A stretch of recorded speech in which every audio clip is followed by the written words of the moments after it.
Le pido que incline su rostro ahí donde está. Padre, en el nombre de Jesucristo te damos gracias y bendecimos tu nombre. Señor, en esta mañana, en el nombre de Jesucristo, te pedimos que por tu favor y tu misericordia nos hables y nos enseñes tu santa palabra. Que no haya, Señor, impedimento u obstáculo para que nosotros entendamos tu verdad en el nombre de Jesucristo. Gracias te damos, Señor, en el nombre de Cristo Jesús. Amén y amén. Amén, hermanos. Bien. Entonces, la semana pasada, o desde hace una semana, estamos hablando sobre las enseñanzas del Señor Jesucristo. Amén. Y hay un texto que está en Mateo 28, recordémoslo, Mateo 28 del 18 al 20, ¿sí? Quiero pedir el favor de que lo miremos, que es la base de lo que vamos a hacer, lo que vamos a estar haciendo en este tiempo. Y dice de la siguiente forma: Jesús se acercó y les habló diciendo: toda potestad me es dada en el cielo y en la tierra. Por tanto, id y haced discípulos a todas las naciones, bautizándoles en el nombre del Padre y del Hijo y del Espíritu Santo, enseñándoles que guarden todas las cosas que os he mandado, y he aquí yo estoy con vosotros todos los días hasta el fin del mundo. Amén. Amén. Entonces, como les he estado diciendo estas semanas, en el versículo 18, el Señor dice que tiene toda la autoridad, recibió toda potestad. La potestad es una autoridad que se delega, que se entrega. Amén. Y les quiero decir algo: Dios le había dado al hombre autoridad sobre toda la creación, para que la sojuzgase, para que la dominase. Pero en el momento en que el hombre pecó, le entregó esa autoridad al maligno, se sometió a la autoridad del malo, y toda la creación quedó sujeta a los parámetros del maligno. Y lo que antes no se mataba comenzó a perseguirse.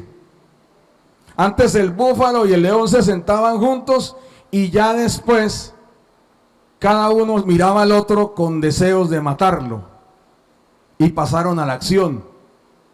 O sea, los leones matan búfalos, pero los búfalos, cuando cogen un león, lo acaban hasta que no queda ni para un bolso.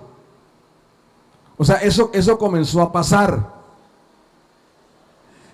Los animales más pequeñitos, los microbios, o sea, los seres vivos más pequeños, los microbios, las bacterias, los virus, que antes eran parte del ambiente, comenzaron a ser problema, enfermedades para nosotros, ¿sí? Las mismas bestias del campo que antes andaban al pie del hombre, ya se levantaron contra él. Por ejemplo, el cocodrilo africano, antes de la caída, ese lagarto no miraba al hombre como almuerzo, y de hecho no miraba nada como almuerzo, y después de la caída se convirtió en un comedor de hombres, de los animales más asesinos de hombres en toda la humanidad. El cocodrilo del Nilo, o sea, terrible. O sea, y todo eso, ¿por qué?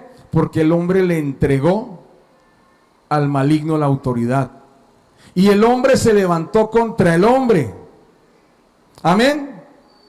O sea, quedamos sujetos bajo la autoridad del malo, bajo la autoridad del homicida. La Biblia dice que Satanás ha sido homicida desde el principio, y el homicida se convirtió en el Señor de la humanidad. Amén. ¿Sí sabía eso? Si no lo sabía, sépalo. Nuestro Señor Jesucristo, cuando llamaba la atención a los religiosos de su tiempo, les decía: vosotros sois hijos de vuestro padre el diablo, y la voluntad de vuestro padre el diablo queréis hacer. Y eso es lo que usted ve en el mundo ahora. Y usted dice: pero ¿por qué se están matando? ¿Por qué se están atacando? Porque están haciendo la voluntad de su padre el diablo. Así de sencillo y de terrible. Pero cuando el Señor Jesucristo venció al maligno y resucitó de entre los muertos, Él se para delante de los hombres y dice: toda potestad me ha sido dada en el cielo y en la tierra. Amén. Ahora la autoridad no lo tiene el maligno. La autoridad arrebatada al hombre no la tiene el maligno. La tiene Jesucristo, el Hijo de Dios. Amén. Entonces, como Él tiene toda la autoridad, Él dice: por tanto, id. En el versículo 19. Por tanto, id y haced discípulos. Cuando usted encuentre en la Biblia un verbo que termina en la D, está en forma imperativa. En otras palabras, una orden perentoria. ¿Sí? Es cuando usted le dice al niño: deja de hacer eso, pero ya. Y eso es suficiente para que él se detenga o para que se exponga a males mayores. ¿Sí? ¿Sí me comprenden lo que les digo? Se entra ya o no sale mañana, y ya lo tiene usted al lado. Amén. Entonces, Él dice: por tanto, id y haced discípulos. O sea, la orden del Señor a la iglesia es que vayamos a ser discípulos. Y luego de que hacemos esos discípulos, hay que bautizarlos. Dice: bautizándolos en el nombre del Padre, del Hijo y del Espíritu Santo. El que no se haya bautizado, insisto, debe hablar conmigo para que organicemos los bautizos. Ahora, ¿por qué? El Señor Jesucristo dio la orden. El que se bautiza se identifica con la muerte, sepultura y resurrección de nuestro Señor Jesucristo. Amén. Eso es lo que hemos aprendido en nuestros discipulados. Y si usted no está siendo discipulado, tiene que hablar conmigo. Amén. No se quede esperando a que pasen cosas. Ay, pastor, ya se va a acabar el mundo, vengo a que me discipule. No, ya no, hermano. Amén. Amén. Discipulado. Entonces es importante que obedezcamos las órdenes del Señor. Y luego de que ordena que hagamos discípulos, que los bauticemos, dice algo en el 20: enseñándoles. ¿Qué es lo que nos corresponde el día de hoy? Enseñar que guarden todas las cosas que os he mandado. O sea, el Señor Jesucristo mandó una serie de órdenes a los discípulos.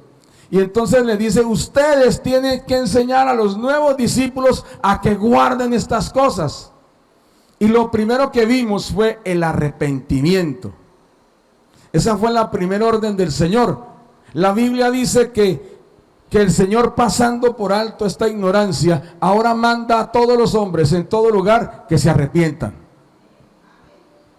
A todas las personas, hombres y mujeres, desde el más pequeño al más anciano, manda que se arrepientan. Y el arrepentimiento es abandonar el pecado, reconocer que está mal delante de Dios y volverse a Dios de todo su corazón. Y obviamente hay un proceso de dolor en medio de ese arrepentimiento. Hay un proceso de cambio que el Espíritu Santo de Dios propicia en el creyente. Eso es el arrepentimiento. Y debemos aprender y guardar eso, porque debe ser nuestro estilo de vida. Mientras estemos aquí en la tierra vamos a cometer errores. Ay de nosotros. Y tenemos que arrepentirnos. No, pastor, el día que yo me convertí, me arrepentí, sí. Pero ¿cómo le va con su esposo, con su esposa, con sus hijos, con sus padres? ¿Cómo le está yendo? De pronto se le salió una palabrita como que le iba como descalabrando la oreja a la mamá, ¿cierto? Entonces hay que irle a pedir perdón a la mamá, al papá, al cónyuge, a la esposa, a los hijos, a los amigos, a los hermanos en la fe. Amén. Hay veces que el mundo comienza a tocar a nuestra puerta y cuando ya estamos ahí frente a las puertas del mundo, ay, verdad que yo no puedo andar metido en esto, Señor, por favor, perdóname. Amén. Yo debo volverme a Dios. O sea, yo no puedo jugar con el pecado. La Biblia dice que si decimos que no tenemos pecado, estamos diciéndole a Dios mentiroso. Y la Biblia dice, sea Dios veraz y todo hombre mentiroso. Amén. O sea que tenemos que arrepentirnos. Entonces hablamos del arrepentimiento. Luego hablamos sobre las bienaventuranzas. Y hay algo muy lindo de las bienaventuranzas, que son características de la persona. Y dice, bienaventurado el que sea esto, y le daré esta recompensa. Eso está empezando Mateo 5, para que lo lea en su casa. Amén. Pero hoy vamos a hablar de dos cositas que son características de un cristiano. Vamos a hablar de ser sal y luz en el Señor. Diga conmigo, ser sal y ser luz en el Señor. Aquí por tradición la gente asocia la sal con mala suerte. Uy, qué man tan salado. Entonces, por ejemplo, va cierto locutor y llegan y le dicen, uy, llegó Refisal a transmitir. No, eso no es así. Eso, si no juegan bien, eso no hay nada que hacer, les ganaron. O llega cierto dirigente político y se sienta ahí en el palco y al otro día salen los memes, llegó la sal, nos llegó la sal. Y ese no es el significado de la sal. Esa es una idea errónea. Amén. Si no, entonces no le echaríamos sal a la comida que porque es de mala suerte. No, le echamos sal porque le da, digamos, eleva, magnifica, exalta los sabores. Eso es lo que hace la sal. Y además ayuda en ciertos procesos en nuestro cuerpo. Pero para entender de qué estaba hablando el Señor Jesucristo cuando dijo sal y cuando dijo luz, vamos a mirar lo que dice la Biblia. Mateo 5, por favor, del 13 al 16. Dice así, vosotros sois la luz del mundo. Perdón, me pasé como 3 cuadras, perdón, otra vez. Vosotros sois la sal de la tierra. Pero si la sal se desvaneciere, ¿con qué será salada? No sirve más para nada, sino para ser echada afuera y hollada por los hombres. Ahora, la luz del mundo. Vosotros sois la luz del mundo. Una ciudad asentada sobre un monte no se puede esconder. Ni se enciende una luz y se pone debajo de un almud, sino sobre el candelero, y alumbra a todos los que están en casa. Así también así alumbre vuestra luz delante de los hombres, para que vean vuestras buenas obras y glorifiquen a vuestro Padre que está en los cielos. Amén. Amén. Ahora, cuando hablamos de estos temas de sal y luz, usualmente decimos la sal de la tierra, y entonces comenzamos a buscar todas las características de la sal. La sal es esto, la sal es esto, y no. El Señor Jesucristo dijo en qué iba a usar esa sal. Iba a usarlo en la tierra. Entonces vamos a empezar por ahí. ¿Qué quiso decir el Señor cuando vamos a hablar de la sal de la tierra? Acuérdese, no dijo la sal de cocina. Vosotros sois la sal que le echáis al almuerzo, no. Ni dijo, vosotros sois la sal que aplicáis en los procesos industriales. Porque les digo algo, tenemos sal hasta en el jabón, en los champús y en muchos procesos químicos. Pero de eso no estaba hablando el Señor. Amén. Él dijo, vosotros sois la sal de la tierra. Y cuando habla de la sal de la tierra, es la sal que se utiliza en los procesos del agro, de la agricultura. Amén.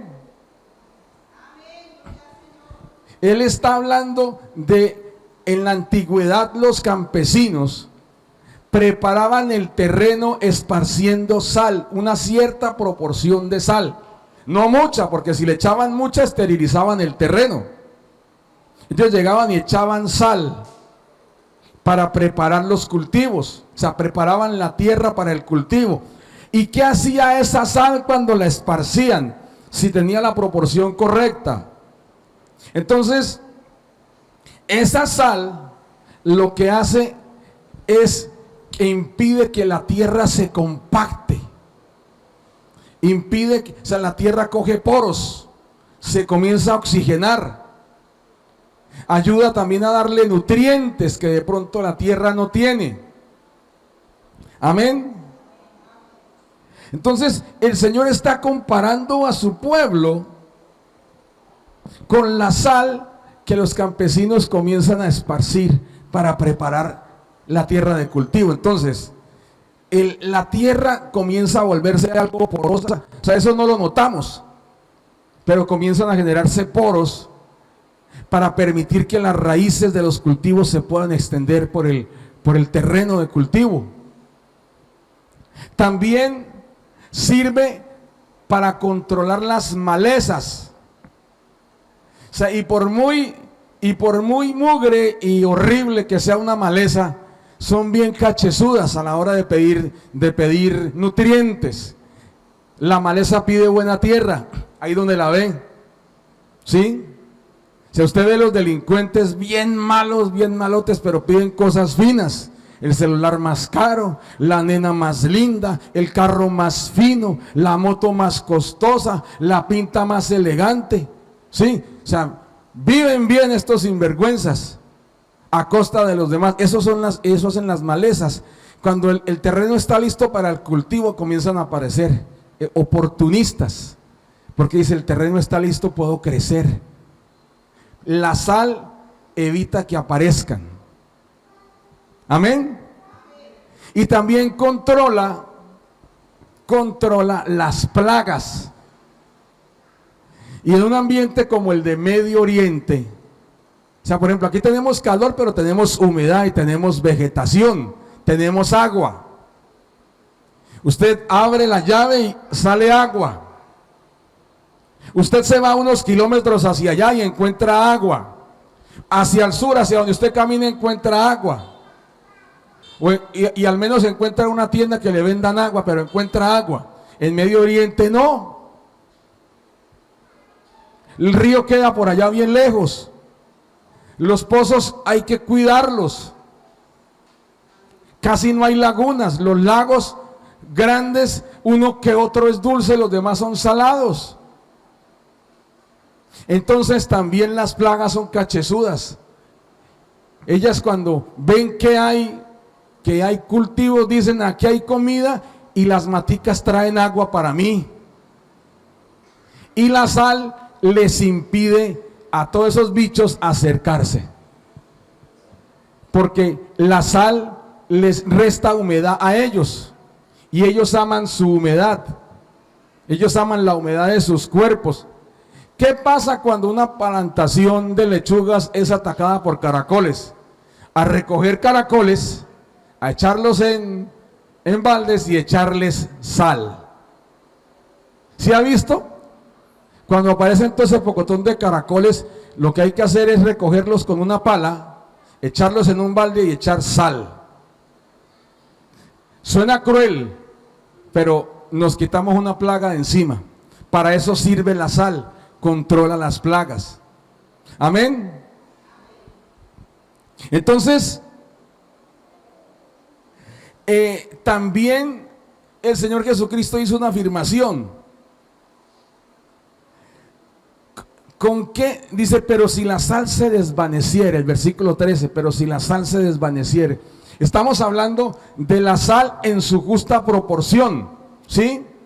O sea, la sal bien proporcionada sobre el terreno lo fertiliza, le da nutrientes, controla maleza y plagas. Pero si la persona no aplica una buena proporción de sal, entonces, como también está regando la tierra, entonces esa sal se disuelve, ¿sí? Se desvanece. Puede pasar el viento y se lleva esa capita de sal pequeña que echó el agricultor. ¿Y de qué le sirvió? ¿De qué? Dice, no sirve más para nada. Amén. Recuerden lo que les dije al principio. Si le echa mucha sal, el terreno se esteriliza. Pero si le echa muy poca, la sal no cumple su propósito. Entonces se desvanece, se la lleva el viento, el agua la corre, ¿sí? Y sirve solo para ser echada afuera. Acaba afuera del campo de cultivo y acaba en el camino y acaba pisoteada por los hombres. ¿Ya? O sea, el Señor sabe de agricultura. Y yo les digo, ¿quién no sabe de agricultura? Él. Yo no sé nada. ¿Cómo hice para explicarles? No, le pregunté al doctor Google. Pero aquí hay hermanos que saben de eso. Me pueden decir, pastor, le faltó que dijera esto. Bueno, ustedes se excusarán. Esto es lo que encontré que hace la sal de la tierra. Amén. Ahora, les digo algo, hermanos. Hay un ejemplo en la palabra de Dios del uso de la sal de esa forma. Segunda de Reyes 2, versículo 21. Dice así: y saliendo él a los manantiales de las aguas, echó dentro la sal y dijo: así ha dicho Jehová, yo sané estas aguas y no habrá más en ellas muerte ni enfermedad. Amén. Al profeta Eliseo le habían dicho: la ciudad está en buen lugar, pero la tierra es mala, el agua es terrible. Imagínense, Jericó, una de las ciudades más antiguas del mundo, fue destruida cuando Josué entró a la tierra de Canaán, pero luego fue reedificada. Pero entonces igual la tierra no era una bendición, el lugar no era bendito. Entonces, de parte del Señor, el profeta Eliseo usó la sal, amén, como instrumento para sanear las aguas y para sanear la tierra. ¿Por qué él la echó en las aguas del manantial? Porque el manantial corría a los canales de riego. Entonces comenzaba a distribuirse por todo el terreno y a que se combinara con la tierra. Amén. Entonces, el Señor usó la sal. Y ahora, en base en ese ejemplo, Él dice: vosotros sois la sal de la tierra. Amén. Entonces, ¿qué nos dice esta porción de la Escritura? Mire, así como el campesino esparce sal sobre la tierra para prepararla, asimismo la iglesia del Señor es esparcida por el mundo para preparar las vidas que van a recibir el Evangelio. Amén. Entonces, hay un ejemplo en la Escritura, está Juan el Bautista. Juan el Bautista fue preparando el camino para el Señor y comenzó a predicar el arrepentimiento. Y él decía: arrepentíos porque el reino de los cielos se ha acercado a vosotros. Así él preparó. ¿Cómo preparamos el terreno, hermanos? Viviendo una vida que agrada al Señor, obviamente, pero también anunciando el Evangelio. O sea, cuando usted y yo nos dedicamos a predicar, hermano, predicar la palabra de Dios a las personas que no lo conocen, preparamos el terreno. Que no se están convirtiendo de una vez, no importa, insista. Insista. Una preguntita, ¿que alguno a la primera se convirtió? Yo les digo una cosa, en mi caso, yo no. A mí me predicaron cuando niño, yo no me convertí. E inclusive le hicimos oposición a mi hermano cuando él comenzó a ir a una iglesia, le hicimos oposición. Solo hasta el momento en que la semilla encontró buena tierra, comenzó a surgir.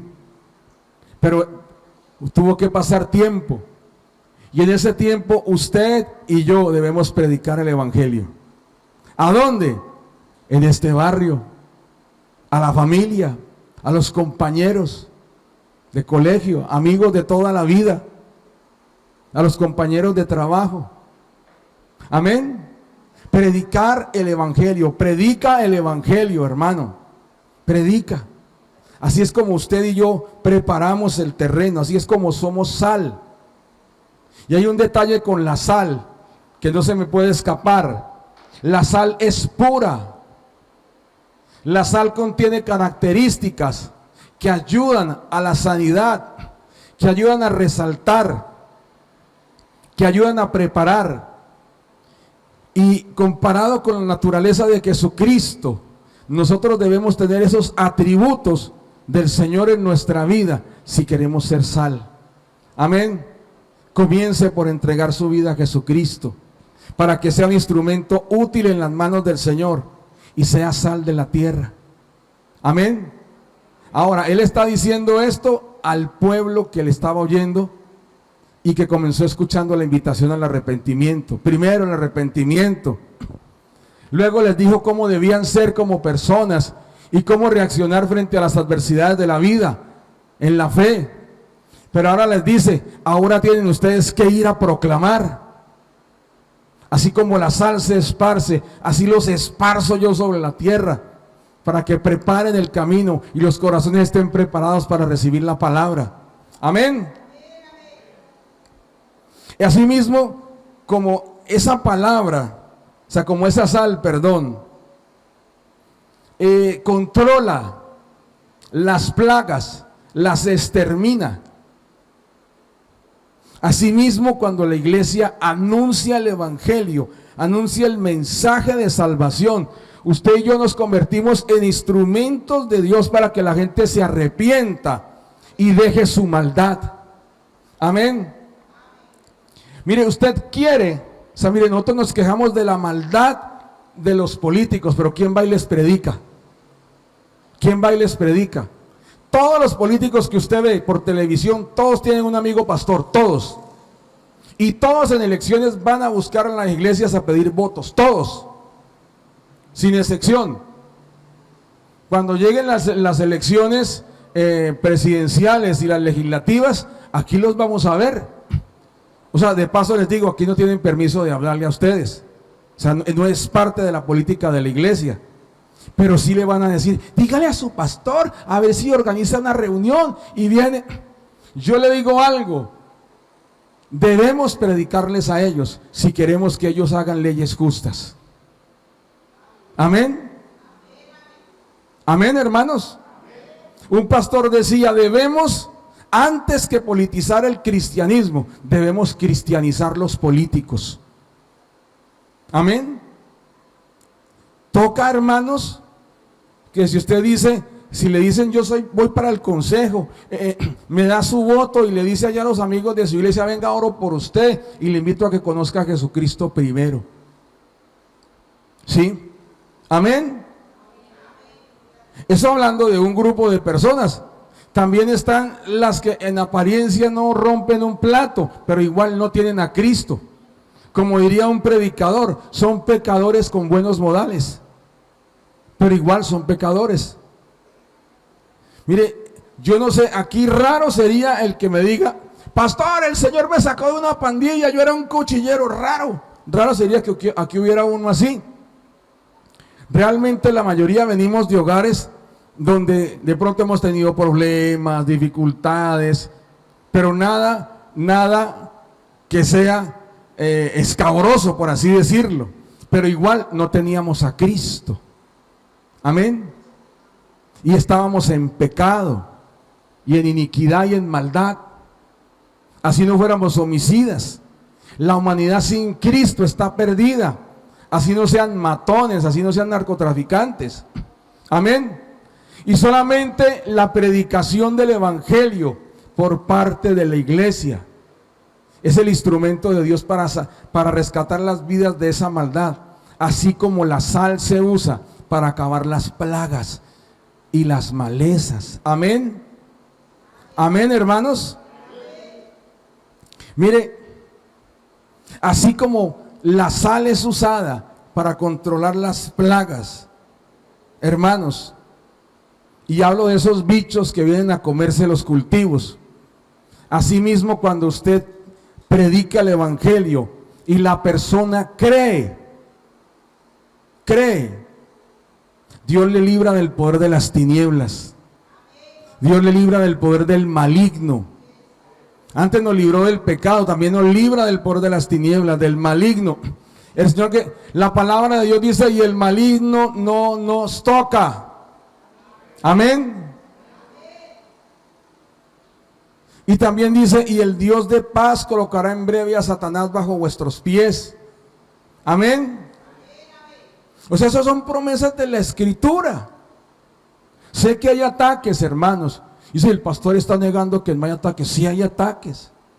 Pero es que el propósito de la iglesia es testificar a Cristo, no hablar de las maldades del enemigo. Amén. Entonces les estoy diciendo que así como la sal controla, extermina. Sí, porque hay de aquel insecto que caiga en un terreno preparado para el cultivo y donde haya sal, ahí queda la estatuica pequeña de sal. Y eso uno los ve. La sal le extrae toda la humedad a los insectos y los seca. Así como se usa la sal para controlar las plagas. Cuando usted predica el evangelio, la persona se arrepiente, es librada del poder de las tinieblas. Amén. Ahora la sangre de Jesucristo cubre la persona. Ha sido redimida de sus pecados. El maligno ya no tiene autoridad sobre él. Amén. Amén. Ahora dice, no, pero es que el maligno ataca. No, eso ya hay otras herramientas en la Escritura. Tranquilo, que el Señor no nos dejó desarmados. Pero de inicio, Él nos dio su palabra. Y esa palabra extermina el mal que es contra nosotros. Amén. Y está la parte que nos puede poner a pensar y nos debe poner a pensar. Así como vamos a Mateo 5:13 de nuevo, por favor. Porque el Señor Jesucristo dijo, pero si la sal se desvaneciere, así como la sal en muy baja proporción, el viento se la lleva y la corre para el camino, para que la pisotee la gente. O de pronto el agua del riego se llevó esa sal, no se compactó con la tierra, sino que se la llevó el riego y se desvaneció, se deshizo. Si no tenemos una proporción alta, completa de Cristo en nuestra vida, corremos el riesgo de que el mundo nos pisotee, hermanos. Amén. Cuando Él dice somos la sal de la tierra, es porque tenemos las características de Cristo en nosotros. Cristo en nosotros, la esperanza de gloria. Y si Él no está en nosotros, amado hermano, el mundo va a soplar, como dice el lobo en el cuento del lobo y los tres cerditos, y soplaré, y soplaré, y soplaré, y tumbaré la casa. Y tumbó la casa de paja, la casa de madera, pero en la casa de ladrillo no fue capaz. ¿Sí? O sea, el mundo es así, y soplaré, y se llevó y nos llevó por delante. No estábamos preparados. Amados, debemos pedirle al Señor que haya más de Él en nosotros. Amén. Más de Él en nosotros. De hecho, no más de Él en nosotros, completamente, llenando todos los espacios.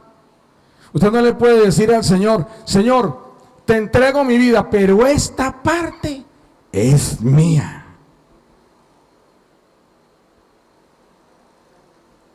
No. Amén. No. En efecto, no. Todo es de Él. Amén.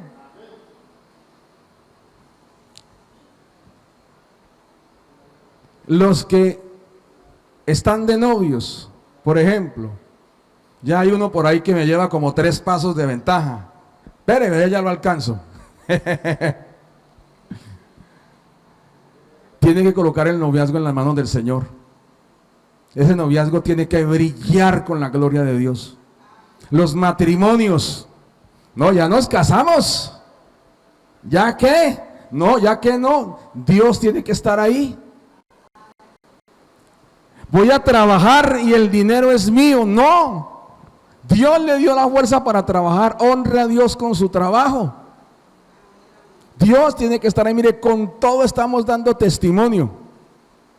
Ahora, imagínese usted, creyente, hombre, hablo a los hombres, ¿sí? Con novia y con más brazos que un pulpo. Y lo miran, y ese no es el que va a la iglesia del pastor Rafael. ¿Sí? O sea, tiene que ser sal, no salado, ¿no? Dios mío, qué horror. En el trabajo, el más honesto del trabajo es él. ¿Sí? El más honesto. Dejaron un billete de 5,000 y en vez de metérselo en el pantalón, dice, ¿esto de quién es?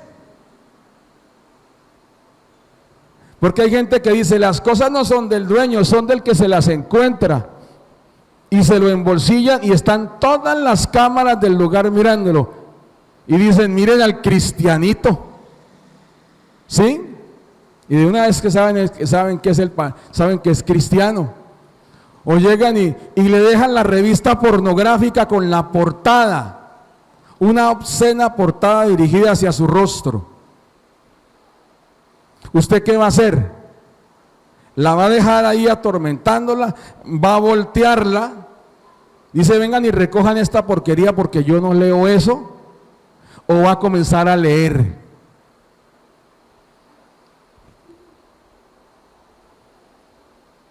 ¿Cierto? Si no somos sal, entonces agarramos eso y comenzamos a leer y todos, vean el aleluya viendo la pornografía. Lindo, ¿no? Terrible testimonio. Entonces la sal implica que Cristo debe estar en nosotros. Amén. La semana pasada hablábamos de bienaventurados los pacificadores, no los alborotadores.